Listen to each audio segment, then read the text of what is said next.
Unit number 2 cell division में अब हम पढ़ेंगे मियोसिस के बारे में। माइटोसिस कंप्लीट हो गया था। मियोसिस क्या है? Meiosis is a process by which the nucleus of a cell divide twice to form 4 daughter cells in such a way that the number of chromosomes in each daughter cell is reduced to half compared to the parent cell।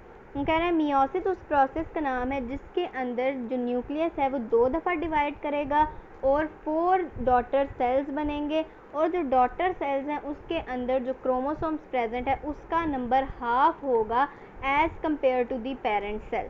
मतलब जितने number of chromosomes parent cell में present थे, half number of chromosomes जो हैं वो हर daughter cell के अंदर present होंगे।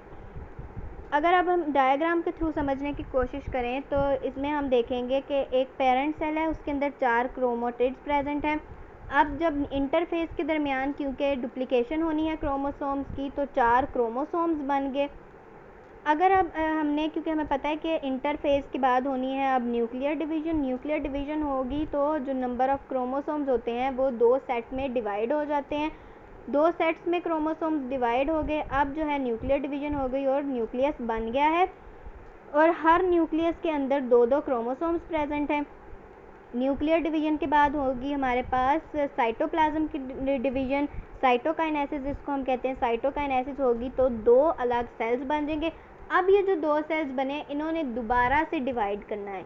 जब ये दोबारा डिवाइड करेंगे तो अब न्यूक्लियस के अंदर क्योंकि 2 क्रोमोसोम्स प्रेजेंट हैं, ये दोबारा से डिवाइड करेगा जब न्यूक्लियस, तो हर जो नया सेल बनेगा उसके अंदर जो है वो एक एक क्रोमोसोम यानी 2 क्रोमाटिड्स चले जाएंगे। और इसके नतीजे में अगर अब हम देखें कि जो 4 नए डॉटर सेल्स बने हैं उसके अंदर हर सेल के अंदर 2 क्रोमाटिड्स प्रेजेंट है, अगर हम देख सकते हैं। और जो पेरेंट सेल था उसके अंदर कितने प्रेजेंट थे? 4।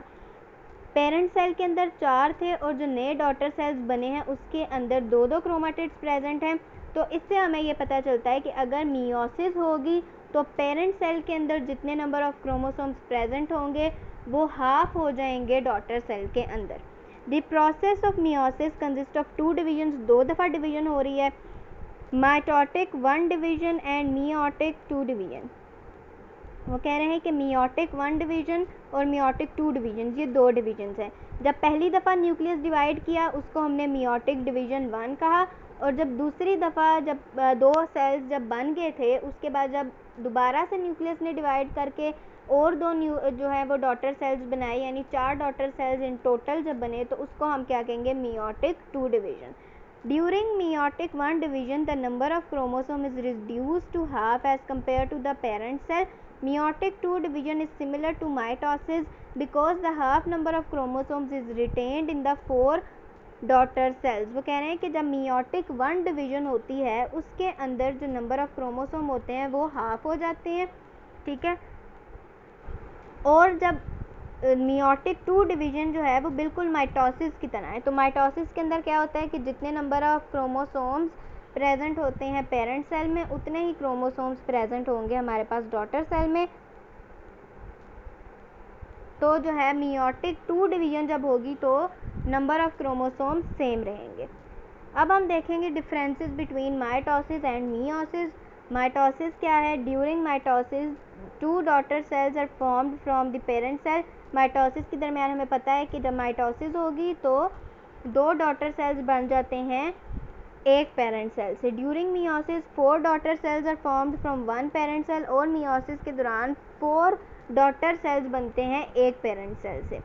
The number of chromosomes in the daughter cell remain the same as in the parent। वो कह रहे हैं कि नंबर ऑफ़ क्रोमोसोम्स जो है माइटोसिस के दरमियान वो सेम रहते हैं और जब मियोसिस होती है तो number of chromosomes daughter cell में रिड्यूस हो जाते हैं, हाफ हो जाते हैं as compare to the parent cell.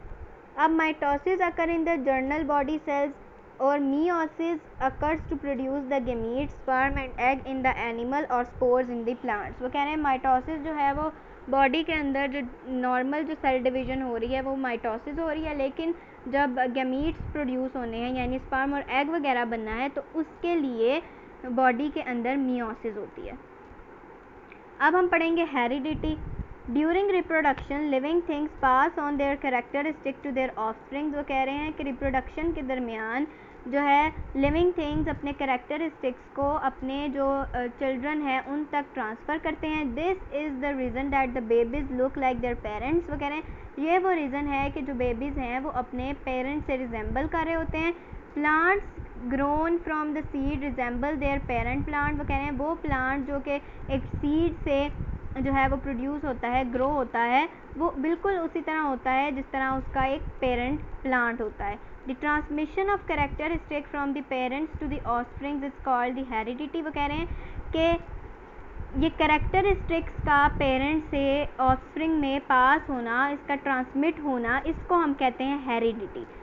The characteristics such as the color of eyes, skin color, hair color, free or attached earlobes, height, intelligence, etc. are the examples of characteristics that are transmitted from the parents to the offspring are called the hereditary characteristics. वो कह रहे हैं वो characteristics जिस तरह हमारे आई का colour है, हमारी स्किन का कलर है, हमारे हेयर का कलर है, हमारे जो कान है वो अटैच्ड लोब्स हैं या नहीं है, हमारी जो हाइट है, हमारी इंटेलिजेंस, ये सारे जो कैरेक्टर्स हैं ये पेरेंट्स से ट्रांसमिट होकर ऑफस्प्रिंग में आते हैं. तो इन सारी चीज़ों को हम कहते हैं hereditary characteristics.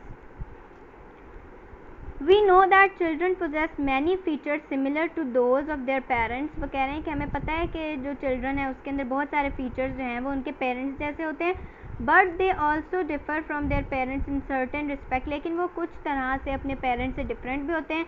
Similarly brothers and sister also show differences in many characteristic. इसी तरह जो बहन भाई हैं उनके अंदर भी बहुत सारे कैरेक्टरिस्टिक्स, बहुत सारी चीज़ों में डिफरेंसेस होते हैं.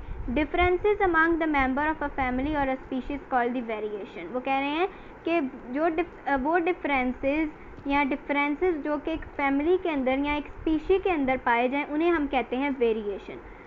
Beneficial variations help organism to adopt, live successfully their environment, have greater chances of survival and continue their race. वो कह रहे हैं कि अगर तो ये जो वेरिएशन आया, ये जो चेंज आया है ऑर्गेनिज्म के अंदर, अगर तो ये बेनिफिशियल है, बेनिफिशियल मतलब कि वो उसको अगर हेल्प कर रहा है, अगर तो ये बेनिफिशियल वेरिएशन है तो वो ऑर्गेनिज्म को हेल्प करेगा कि वो अपने इन्वायरमेंट के अंदर ज़िंदा रह सके, और उसका जिसके अंदर बेनिफिशियल वेरिएशन आया होता है उसका ज़्यादा चांस होता है कि वो इन्वायरमेंट के अंदर ज़िंदा रह सके.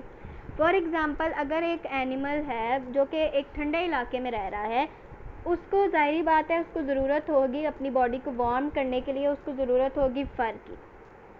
तो एक जब एनिमल जब जो है वो प्रोड्यूस हुआ है तो उसके अंदर अगर फ़र नहीं है और एक दूसरा एनिमल है जो कि फ़र के साथ है, तो ये वेरिएशन उसके अंदर बेनिफिशियल है, वो उसको हेल्प करेगा उस फ़र वाले एनिमल को कि वो उस इन्वायरमेंट में ज़िंदा रह सके. तो ये जो वेरिएशन आया है ये है बेनिफिशियल वेरिएशन. अब है basis of heredity. The basic physical and functional unit of heredity are called the genes. वो कह रहे हैं कि जो फिजिकल और फंक्शनल यूनिट है इनहेरिटेंस का या हेरिडिटी का, उसको हम कहते हैं gene. Gene act as the instruction to make the molecules called the proteins. Genes जो हैं वो इंस्ट्रक्शंस दे रही होती हैं कि प्रोटीन्स बनाने के लिए. Genes occur in pairs. वो कह रहे हैं जीन्स जो हैं वो पेयर में होती हैं, मतलब हमेशा 2 जीन्स होंगी. Every hereditary character in an organism, for example tallness, dwarfness, eye color, face color, ear lobe, attached lobe, वो कह रहे हैं etc. is controlled by the pair of gene. वो कह रहे हैं कि हर जो भी करेक्टर है, जिस तरह अगर आई कलर है, इसको कंट्रोल करने के लिए हमारी बॉडी के अंदर पेयर ऑफ जीन यानी 2 जीन्स प्रेजेंट होंगी. One member of a gene pair come from male parent father while the other come from the female parent mother. वो कह रहे हैं कि ये 2 जीन्स क्यों होती हैं, क्योंकि एक मेंबर में से यानी एक जो है वो जीन वो फादर से आएगी और दूसरी जीन आएगी मदर से. तो इस तरह एक ऑर्गेनिज्म के अंदर एक कैरेक्टरिस्टिक को कंट्रोल करने के लिए 2 जीन्स प्रेजेंट होंगी. Where are genes found physically. वो कह रहे हैं कि जीन्स फिजिकली कहाँ पर प्रेजेंट होती हैं. Genes are the sections of DNA. Genes जो हैं वो डीएनए का सेक्शन है, ठीक है, यानी डीएनए के अंदर जीन्स प्रेजेंट हैं. डीएनए क्या है, deoxyribonucleic acid, and are located on the chromosomes. और वो कह रहे हैं कि जो जीन्स हैं ये डीएनए के अंदर प्रेजेंट है, पहली बात, और दूसरी बात ये कि क्रोमोसोम्स के ऊपर लोकेटेड हैं. As different sections of DNA या genes are a set of information for the development of different characters in the organism. वो कह रहे हैं कि जो जीन्स हैं ये ऐसा सेट ऑफ इंफॉर्मेशन है जो ऑर्गेनिज्म के अंदर मुख्तलिफ करैक्टर्स को डेवलप करने में हेल्प करता है। DNA is the hereditary material, DNA hereditary material है। DNA and proteins are the components of chromosomes, DNA और प्रोटीन जो है वो क्रोमोसोम का कंपोनेंट है। Chromosomes are thread like structures found in the nucleus of cell. Chromosomes जो है एक थ्रेड लाइक, बिल्कुल जैसे एक धागा होता है, एक वैसा स्ट्रक्चर है जो कि न्यूक्लियस में पाया जाता है। They appear as distinct structures only during the cell division. और ये जो क्रोमोसोम है ये सिर्फ सेल के अंदर तब नज़र आते हैं जब सेल ने डिवाइड करना होता है।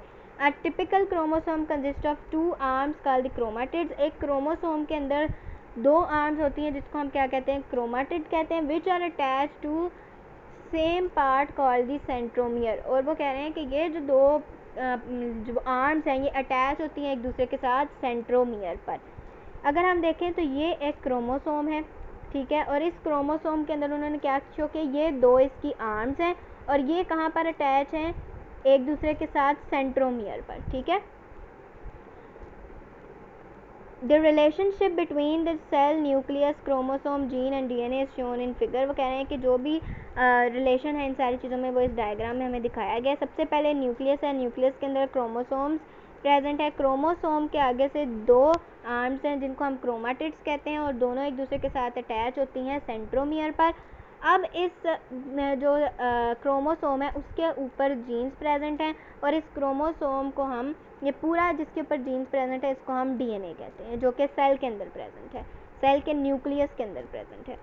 The number of chromosome is specific and constant for every kind of species of organism. और कह रहे हैं कि ये जो नंबर ऑफ क्रोमोसोम है ये हर एक स्पीशी के अंदर, हर ऑर्गेनिज्म के अंदर जो है वो स्पेसिफिक है। इन जनरल बॉडी सेल्स यानी somatic cells the chromosome occur in pair but the gametes sperms or eggs or spores which are formed by meiosis contain one member of each chromosome pair.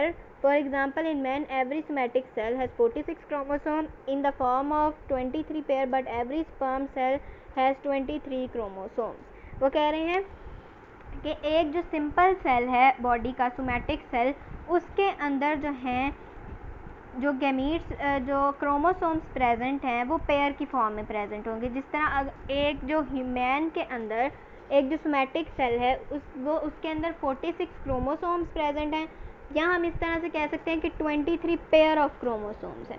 लेकिन अगर तो वो cell जो है वो gamete है यानी कोई स्पर्म है, कोई एग है, या जो स्पोर्स हैं प्लांट के अंदर, क्योंकि वो मियोसिस की वजह से बन रहे हैं तो उसके अंदर क्रोमोसोम्स का नंबर हाफ हो जाएगा और इसलिए एक ह्यूमन जो है, एक मैन के अंदर जो हमारे पास जो गैमीट्स बन रहे हैं उसके अंदर 23 क्रोमोसोम्स प्रेजेंट हैं। एक सिंपल सेल के अंदर 46 क्रोमोसोम्स यानी 23 पेयर, और अगर कोई जो है गैमीट बन रहा है जिस तरह स्पर्म या एग सेल है उसके अंदर 23 क्रोमोसोम्स। अब वो यहाँ पर डिफरेंट ऑर्गेनिजम्स के हमें बता रहे हैं। मैन के अंदर 46 क्रोमोसोम्स, मेज के अंदर 20, मंकी के अंदर 48, अनियन के अंदर 16, कैट के अंदर 30 और पी के अंदर 14 जो हैं वो क्रोमोसोम्स प्रेजेंट हैं।